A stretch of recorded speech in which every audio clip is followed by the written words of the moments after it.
Hello dears, നമസ്കാരം. നമ്മളൊരു PSC എക്സാമിന് പ്രിപ്പയർ ചെയ്യുമ്പോൾ അതിൻ്റെ സിലബസ് എന്താണെന്നുള്ള വ്യക്തമായിട്ടുള്ള ധാരണ നമുക്കുണ്ടായിരിക്കണം.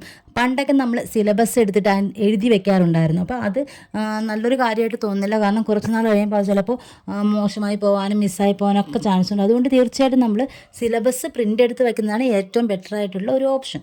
നമ്മൾ സിലബസ് എടുത്തു കഴിഞ്ഞ് കഴിഞ്ഞാൽ എങ്ങനെ ആ സിലബസിൽ നമുക്ക് കവർ ചെയ്ത് നമുക്ക് ഇത്ര സമയത്തിനുള്ളിൽ സിലബസ് കംപ്ലീറ്റ് ചെയ്ത് പഠിക്കാമെന്നുള്ള ആ ഒരു കാര്യമാണ് ഞാൻ പറയുന്നത്. അപ്പോൾ നിങ്ങൾ പ്രധാനമായിട്ടും ഈ സിലബസ് എടുക്കുമ്പോൾ അതിൽ പ്രധാനമായിട്ടും നിങ്ങൾ നോക്കേണ്ടത് ഏറ്റവും കൂടുതൽ മാർക്കും അതുപോലെ തന്നെ റാങ്കിങ്ങിലേക്ക് നയിക്കുന്ന ഏറ്റവും കൂടുതൽ ആൾക്കാർ റാങ്ക് നേടുന്നത് ഇത്രയും ടോപ്പിക്സ് ആദ്യം പഠിച്ചുകൊണ്ട് അല്ലെങ്കിൽ ഇതിന് കൂടുതൽ ഇമ്പോർട്ടൻസ് കൊടുത്തുകൊണ്ടാണ്. അതായത് നമ്മൾ പറയുന്നത് മലയാളം, ഇംഗ്ലീഷ്, മാത്സ് എന്ന് പറയുന്ന ആ ഒരു ടോപ്പിക്കിൻ്റെ കാര്യമാണ്.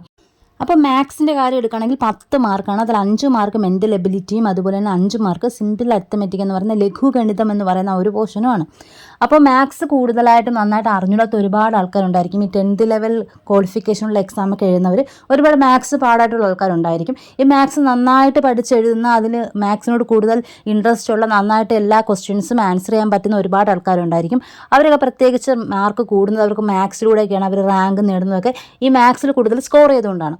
അപ്പോൾ അവർക്ക് തീർച്ചയായിട്ടും ചെയ്യാൻ പറ്റുന്നതെന്ന് പറഞ്ഞു കഴിഞ്ഞാൽ അവർ കൂടുതലും ഈ അരിത്തമെറ്റിക് എന്ന് പറയുന്ന ആ ഒരു പോർഷനിൽ നിന്നുമാണ് അവർ കൂടുതൽ സ്കോർ ചെയ്യുന്നത്. മെൻ്റൽ എബിലിറ്റി സാധാരണ എല്ലാവർക്കും പൊതുവായിട്ട് ജനറലി എല്ലാവർക്കും ചെയ്യാൻ പറ്റുന്ന ക്വസ്റ്റ്യൻസാണ് മെൻ്റൽ എബിലിറ്റി എന്ന് വരുന്നത്. ഇപ്പോഴും ഒരു 30 മാർക്ക് 40 മാർക്കിനകത്തൊക്കെ നിൽക്കുന്ന ആൾക്കാർക്ക് വേണ്ടിയിട്ടാണ് ഞാൻ ഈ വീഡിയോ ചെയ്യുന്നത്. അപ്പോൾ 10 മാർക്കിൽ 5 മാർക്ക് മെൻ്റൽ എബിലിറ്റിക്കാണ്. അപ്പോൾ ഇത് എല്ലാവർക്കും സ്കോർ ചെയ്യാൻ പറ്റുന്നതാണ്. അപ്പോൾ മാത്സ് നന്നായിട്ട് അറിയണമെന്നില്ല, മാത്സിൻ്റെ റൂൾസ് നമുക്ക് ഭയങ്കരമായിട്ട് അറിയണമെന്നില്ല, നമുക്ക് ഭയങ്കര ബ്രില്യൻ്റ് ആവണമെന്നില്ല മെൻ്റൽ എബിലിറ്റി ചെയ്യാൻ. അപ്പോൾ കോമൺലി നമുക്ക് എല്ലാവർക്കും ചെയ്യാൻ പറ്റുന്ന ഏരിയാസാണ്. അപ്പോൾ അതിൽ നിന്ന് മാക്സിമം നമുക്ക് 4 മാർക്ക് സ്കോർ ചെയ്യാൻ ആർക്കായാലും പറ്റും. സിമ്പിൾ അരിത്തമെറ്റിക് എന്ന് പറയുന്ന ആ ഒരു പോർഷനിൽ നമുക്ക് എല്ലാവർക്കും നന്നായിട്ട് സ്കോർ ചെയ്യാൻ പറ്റണമെന്നില്ല. പ്രത്യേകിച്ച് ഈ മാത്സ് ഒന്നും നന്നായിട്ട് അറിഞ്ഞിടാത്തവർക്ക് ഭയങ്കര ബുദ്ധിമുട്ടായിരിക്കും. നിങ്ങൾ നന്നായിട്ട് പ്രീവിയസ് ഇയർ ക്വസ്റ്റ്യൻ ചെയ്ത് വീണ്ടും വീണ്ടും ചെയ്തുകൊണ്ടിരിക്കുക. നിങ്ങൾക്കൊരു ക്വസ്റ്റ്യൻ ചെയ്ത് നിങ്ങൾക്ക് മനസ്സിലായെങ്കിൽ നിങ്ങളത് മനസ്സിലായെന്ന് കരുതി നിങ്ങളത് മാറ്റി വയ്ക്കാതെ നിങ്ങൾ ഡെയിലി അത് പ്രാക്ടീസ് ചെയ്തുകൊണ്ടിരിക്കുക. അതായത് നമുക്ക് പെട്ടെന്ന് ഉത്തരം കിട്ടാൻ വേണ്ടിയിട്ട് നമ്മളൊരു ക്വസ്റ്റ്യൻ കാണുമ്പോൾ നമുക്ക് പെട്ടെന്ന് ഉത്തരത്തിലേക്ക് എത്താൻ വേണ്ടിയിട്ടുള്ള ആ വഴി നമ്മൾ കണ്ടുപിടിക്കണം. അപ്പോൾ ആ ഒരു വഴി നമുക്ക് പെട്ടെന്ന് നമ്മുടെ മനസ്സിൽ നമ്മുടെ ബ്രെയിനിൽ ക്ലിക്ക് ആവണമെങ്കിൽ തീർച്ചയായിട്ടും നമ്മൾ നിരന്തരം പ്രാക്ടീസ് ചെയ്തുകൊണ്ടിരിക്കണം. ഒരു 3 മാർക്കെങ്കിലും നിങ്ങൾക്ക് തീർച്ചയായിട്ടും കിട്ടിയിരിക്കണം. അങ്ങനെ രണ്ടിൽ നിന്നും കൂടി ഒരു 7 മാർക്ക് നിങ്ങൾ മാത്സിൽ എങ്ങനെയും നിങ്ങൾ കിട്ടിയേ പറ്റുള്ളൂ. 7 മാർക്കിൽ കുറഞ്ഞു കഴിഞ്ഞാൽ തീർച്ചയായിട്ടും നിങ്ങൾക്ക് നല്ലൊരു മാർക്ക് സ്കോർ ചെയ്ത് വരാൻ പറ്റുമെന്ന് എനിക്ക് തോന്നുന്നില്ല. അപ്പോൾ മാത്സിൽ നമ്മൾ 7 മാർക്കെങ്കിലും നമ്മൾ എങ്ങനെയും ഒപ്പിച്ചിരിക്കണം എന്നുള്ളതാണ് ഞാൻ പറയുന്നത്. അടുത്ത ഇംഗ്ലീഷിൻ്റെ കാര്യമാണ് പറയുന്നത് കേട്ടോ. അപ്പോൾ ഇംഗ്ലീഷ് ഇതുപോലെ 10 മാർക്കിനാണ്. അതിൽ വൊക്കാബുലറി പോർഷൻ ഉണ്ട്, അതുപോലെ തന്നെ ഗ്രാമർ പോർഷൻസ് ഉണ്ട്. ഇവിടെ ഗ്രാമർ പോർഷൻസിൽ എല്ലാവർക്കും ആ റൂൾസ് കാണാതെ പഠിച്ചാൽ പോലും തീർച്ചയായിട്ടും ഗ്രാമർ പോർഷൻസിൽ നിന്ന് നമുക്ക് 4 മാർക്ക് സ്കോർ ചെയ്യാൻ പറ്റും ഈസി ആയിട്ട്. അത് നമ്മൾ ഒരുപാട് പഠിക്കുന്നില്ല, ജസ്റ്റ് നമുക്ക് ബൈ ഹാർട്ട് ചെയ്താൽ പോലും നമുക്ക് പഠിച്ചെടുക്കാൻ പറ്റുന്നതാണ്. പഠിച്ചെടുക്കാൻ പറ്റുന്നതാണ് ഗ്രാമർ പോർഷൻസ്. 4 മാർക്ക് അതിന് സുഖമായിട്ട് കിട്ടും. പിന്നെ വൊക്കാബുലറി പോർഷൻസ് വരുമ്പോൾ അത് എല്ലാവർക്കും കിട്ടണമെന്നില്ല. അതായത് ഇംഗ്ലീഷ് കുറച്ച് അറിയാവുന്നവർക്കും അതുപോലെ തന്നെ കുറേ ന്യൂസ് പേപ്പേഴ്സും അതുപോലെ പുസ്തകങ്ങളൊക്കെ വായിക്കുന്നവർക്ക് കുറച്ചുകൂടി ചാൻസ് ഉണ്ട് വൊക്കാബുലറി പോർഷൻസ് കിട്ടാൻ വേണ്ടിയിട്ട്. അതുപോലെ ഇംഗ്ലീഷ് മീഡിയം സ്കൂളിൽ നിന്നും പഠിച്ചു വരുന്നവർക്കൊക്കെ കൂടുതൽ ചാൻസ് ആണ്. അവർക്ക് കൂടുതൽ വേർഡ്സും അതുപോലെ അതുമായിട്ട് റിലേറ്റ് ചെയ്തിട്ടുള്ള കുറേ സിനോണിംസ് അങ്ങനെയുള്ള കാര്യങ്ങളൊക്കെ അവർക്ക് കുറച്ചും കൂടി മറ്റുള്ളവരെ അപേക്ഷിച്ച് കുറച്ചും കൂടി അവർക്ക് അറിയാൻ ചാൻസ് കൂടുതലാണ്. അപ്പോൾ നമുക്ക് എത്രയെന്നും പറഞ്ഞ് നമുക്ക് വൊക്കാബുലറി പഠിച്ചു തീർക്കാൻ പറ്റും. അപ്പോൾ അതിനൊരു ലിമിറ്റുണ്ട്. നമ്മൾ പഠിക്കുന്നതിന് നമുക്ക് പഠിച്ചെടുക്കാൻ പറ്റുന്നതിന് ഒരു ലിമിറ്റുണ്ട്. അപ്പോൾ നമ്മൾ മാക്സിമം വായിക്കുക, നമ്മൾ SCERT ടെക്സ്റ്റുകളിലുള്ള വേർഡ്സുകളൊക്കെ നമ്മൾ ജസ്റ്റ് നമ്മൾ നോക്കിയിരിക്കുക, അറിഞ്ഞിരിക്കുക. കോമൺലി ഗ്രാമർ പോർഷൻസ് എല്ലാവർക്കും പഠിച്ചെടുക്കാൻ പറ്റും. നമുക്ക് കാണാതെ പഠിച്ചാൽ പോലും നമുക്ക് ഗ്രാമർ പോർഷൻസിൽ നിന്ന് 4 മാർക്ക് കിട്ടും. കൂടാതെ തന്നെ ഗ്രാമർ പോർഷൻസിൽ സ്ഥിരമായിട്ട് ചോദിക്കുന്ന ഇത്ര ഏരിയാസ് ഉണ്ട്, അത് സ്ഥിരമായിട്ട് ക്വസ്റ്റ്യൻസ് കാണും. അത് മാത്രം പഠിച്ചിട്ട് പോയാൽ പോലും നമുക്ക് ഈസി ആയിട്ട് ഗ്രാമർ പോർഷൻസിൽ നിന്നും സ്കോർ ചെയ്യാൻ പറ്റും. അപ്പോൾ നമുക്ക് അവിടെ നിന്ന് ഒരു 4 മാർക്കെങ്കിലും കിട്ടണം. വൊക്കാബുലറി നമുക്കൊരു 3 മാർക്കെങ്കിലും നമ്മൾ നേടിയെടുക്കാൻ നോക്കണം. അപ്പോൾ വൊക്കാബുലറി നിങ്ങൾ കൂടുതലായിട്ടും കളക്ട് ചെയ്യണം. അതൊക്കെ നോക്കുക, അതൊക്കെ ലിമിറ്റഡ് ആണ്. ഫോറിൻ വേർഡ്സ് അതൊക്കെ ലിമിറ്റഡ് ആണ്. അപ്പോൾ അവിടെ നിന്നൊക്കെ നിങ്ങൾ കൂടുതൽ സ്കോർ ചെയ്യാൻ നോക്കുക. അവിടെ നിങ്ങളൊരു 3 മാർക്കെങ്കിലും സ്കോർ ചെയ്താൽ അവിടെയും നമ്മൾ ഇംഗ്ലീഷിന് 7 മാർക്ക് നേടിയിരിക്കുകയാണ്. റാങ്കിലേക്ക് നയിക്കുന്ന ഒരു പ്രധാനപ്പെട്ട ടോപ്പിക്കാണ് ഇംഗ്ലീഷ് എന്ന് പറയുന്നത്. ഇനി നമുക്ക് മലയാളത്തിലേക്ക് പോകാം. മലയാളത്തിൽ കൂടുതലും പേർക്കും 10 മാർക്കും കിട്ടാറുണ്ട് അല്ലേ. മലയാളം ഭയങ്കര എളുപ്പമായിട്ട് നമുക്ക് സ്കോർ ചെയ്യാൻ പറ്റുന്നതാണ്. ഒന്ന് ശ്രദ്ധിച്ചു കഴിഞ്ഞാൽ കൂടുതലും പ്രീവിയസ് ഇയർ ക്വസ്റ്റ്യൻസ് ആണ് ചോദിക്കുന്നത്. മലയാളത്തിൽ നമുക്ക് 10 മാർക്ക് സ്കോർ ചെയ്യാം ഈസി ആയിട്ട്. അത് പറ്റാത്തൊരു 9 മാർക്കെങ്കിലും നിങ്ങൾ സ്കോർ ചെയ്തിരിക്കണം. അതിനുവേണ്ടി നിങ്ങൾ പ്രീവിയസ് ഇയർ ക്വസ്റ്റ്യൻസ് മാത്രം ചെയ്താൽ നിങ്ങൾ പുതിയതായിട്ട് പഠിച്ചില്ലെങ്കിൽ പോലും പ്രീവിയസ് ഇയർ ക്വസ്റ്റ്യൻസ് ഒരുപാട് നിങ്ങൾ വർക്കൗട്ട് ചെയ്ത് കഴിഞ്ഞാൽ നിങ്ങൾക്ക് ഫുൾ മാർക്ക് മലയാളത്തിന് അടിക്കാൻ പറ്റും. അപ്പോൾ ഇതിന് 3നും കൂടി, അതായത് മാത്സ്, ഇംഗ്ലീഷും മലയാളം, ഇതിനുകൂടി നിങ്ങൾക്ക് 7+7+9 അപ്പോൾ എത്ര 23 മാർക്ക് നിങ്ങൾക്ക് കിട്ടും. അപ്പോൾ ഈ 23 മാർക്കിന് മുകളിൽ നിങ്ങൾ നേടുകയാണെങ്കിൽ നിങ്ങൾക്ക് നല്ലൊരു മാർക്ക് സ്കോർ ചെയ്യാൻ പറ്റുമെന്ന് തന്നെ നിങ്ങൾ ഉറപ്പിക്കുക. കാരണം ഈ 23ക്ക് താഴോട്ട് പോയി കഴിഞ്ഞാൽ നിങ്ങൾക്ക് വളരെ പ്രതീക്ഷയൊന്നും വേണ്ട. കാരണം കൂടുതൽ ആൾക്കാർ മാത്സും ഇംഗ്ലീഷും ഒക്കെ നന്നായിട്ട് സ്കോർ ചെയ്യാറുണ്ട്. അപ്പോൾ ഈ 23ക്ക് മുകളിലോട്ട് വാങ്ങാനാണ് നിങ്ങൾ മാക്സിമം ശ്രദ്ധിക്കേണ്ടത്. അതിനുവേണ്ടി നിങ്ങൾ ആദ്യം നന്നായിട്ട് പ്രീവിയസ് ഇയർ ക്വസ്റ്റ്യൻസ് ഒക്കെ വർക്കൗട്ട് ചെയ്ത് നന്നായിട്ട് പഠിക്കുക. നിങ്ങളുടെ ഫസ്റ്റ് ഗോൾ എന്ന് പറയുന്നത് ഈ മാത്സ് ഇംഗ്ലീഷും മലയാളത്തിന് ഇത്രയും മാർക്കിന് മുകളിൽ സ്കോർ ചെയ്യുന്നുള്ള അതായിരിക്കണം നിങ്ങളുടെ ആദ്യത്തെ ലക്ഷ്യമെന്ന് പറയുന്നത്. ശേഷം നിങ്ങൾ സിലബസ് എടുക്കുക.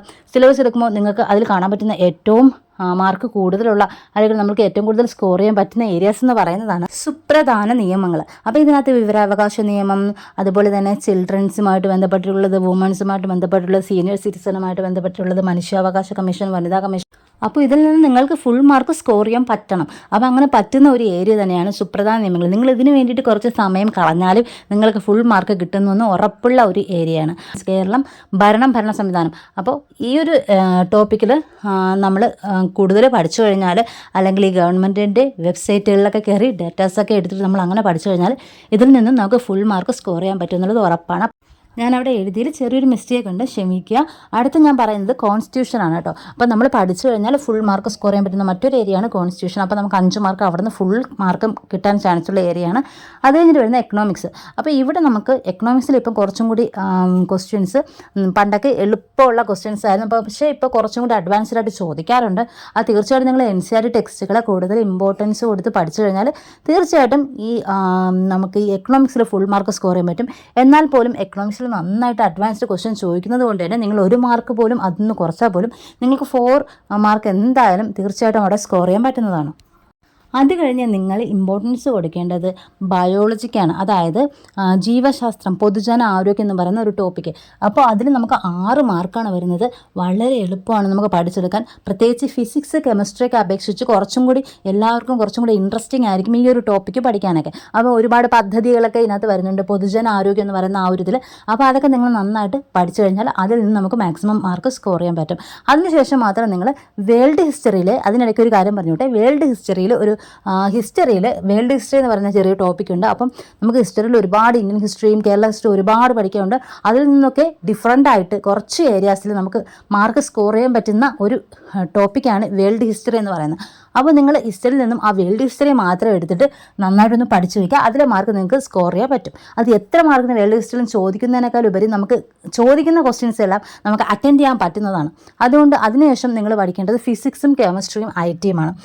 പൊതുവേ സയൻസ് ബാക്ക്ഗ്രൗണ്ട് അല്ലാത്തവർക്ക് ഫിസിക്സും കെമിസ്ട്രിയും പഠിച്ചെടുക്കാൻ ഇത്തിരി പാടാണ്. എന്നാൽ പോലും നമ്മുടെ കോമൺ ആയിട്ട് ചോദിക്കുന്ന പ്രീവിയസ് ഇയർ ക്വസ്റ്റ്യൻസ് ഒരുപാടുണ്ട്. ഏതൊക്കെ ഏരിയയിൽ നിന്നാണ് ഇത് വരുന്നതെന്നൊക്കെ നമുക്ക് ഒന്ന് മനസ്സിലാക്കി വെച്ചിരുന്നാൽ, ആ ഒരു ധാരണ ഉണ്ടെങ്കിൽ തീർച്ചയായിട്ടും നമുക്ക് ഫിസിക്സ് കെമിസ്ട്രിക്ക് നന്നായിട്ട് സ്കോർ ചെയ്യാൻ പറ്റും. ഒപ്പം നിങ്ങൾ IT ക്വസ്റ്റ്യൻസ് നന്നായിട്ട് പഠിക്കുക, പ്രീവിയസ് ഇയർ ക്വസ്റ്റ്യൻസ് പഠിക്കുക, IT നന്നായിട്ട് പഠിക്കുക.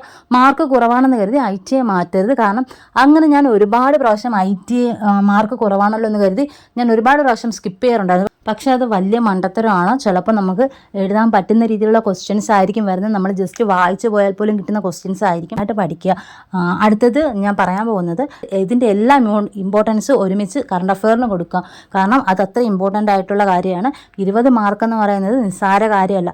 അപ്പോൾ ഇത്രയും ആകുമ്പോൾ തന്നെ നിങ്ങളുടെ മാർക്ക് നിങ്ങൾക്ക് കൂട്ടി വെക്കുമ്പോൾ തന്നെ നിങ്ങൾക്ക് മനസ്സിലാവും എത്രത്തോളമാണ് നമ്മൾ ഈ സിലബസിൽ ഏറ്റവും ഇമ്പോർട്ടൻ്റ് ആയിട്ടുള്ള കാര്യങ്ങൾ, അല്ലെങ്കിൽ നമുക്ക് മാർക്ക് കിട്ടാൻ ചാൻസ് ഉള്ള ഏറ്റവും കൂടുതൽ മാർക്ക് എവിടെ നിന്നാണ് വരുന്നത്, അല്ലെങ്കിൽ അത് കിട്ടാൻ ചാൻസ് ഉള്ള കാര്യങ്ങൾ ഇത് ഇത്രയാണ്. നമുക്ക് ബാക്കി പിന്നെ എന്ത് പഠിച്ചിട്ടും അല്ലെങ്കിൽ ഒന്ന് പഠിച്ചില്ലെങ്കിലും കാര്യം കുഴപ്പമില്ല എന്ന് നമുക്ക് പറയാൻ പറ്റുള്ളൂ. അപ്പോൾ ഇത്രയാണ് നമ്മുടെ മെയിൻ ലക്ഷ്യം എന്ന് പറയുന്നത്. ആദ്യം നമ്മൾ മാത്സും ഇംഗ്ലീഷും മലയാളം ഒപ്പം കറണ്ട് അഫെയർ, ഞാനിതിന് മുന്നോട്ടോ പിന്നോട്ടോ എടുത്ത് പറയുന്നില്ല, ഇതിനോടൊപ്പം തന്നെ കറണ്ട് അഫെയറും കൊണ്ടുപോകുക എന്നുള്ളതാണ്. അപ്പോൾ ഇത്തരം ടോപ്പിക്ക് നിങ്ങൾ പഠിച്ചു കഴിഞ്ഞിട്ട് നിങ്ങൾ ബാക്കി ഹിസ്റ്ററിയിലോട്ടോ ജോഗ്രഫിയിലോട്ടോ നിങ്ങൾക്ക് പോകാവുന്നതാണ്. പക്ഷെ ഞാൻ ഈ പറഞ്ഞ ഇത്രയും ടോപ്പിക്ക് നിങ്ങൾ ആദ്യം കംപ്ലീറ്റ് ചെയ്ത് കഴിഞ്ഞാൽ നിങ്ങൾക്ക് ഒരുപാട് മാർക്ക് വ്യത്യാസം ഉണ്ടാവും എന്നുള്ളത് ഉറപ്പാണ്. അപ്പോൾ ഇതിന് നിങ്ങൾ കൂടുതൽ ഇമ്പോർട്ടൻസ് കൊടുത്ത് പഠിക്കുക. ഇനി ഇംഗ്ലീഷ് മാത്സ് എങ്ങനെയാണ് പഠിക്കുന്നത്, അല്ലെങ്കിൽ എങ്ങനെ നമുക്ക് മലയാളം പഠിക്കുന്നത്, ഏതൊക്കെ ക്ലാസ്സുകളാണ് നല്ലത്, ഓൺലൈൻ കോച്ചിങ് ഏതാണ് നല്ലത്, ഇതുമായിട്ടൊക്കെ ബന്ധപ്പെട്ടുള്ള വീഡിയോ ഞാൻ അടുത്ത വീഡിയോയിൽ ഇതുമായിട്ട് ബന്ധപ്പെട്ടുള്ള കാര്യങ്ങൾ പറയാം. അപ്പോൾ thank you so much for watching.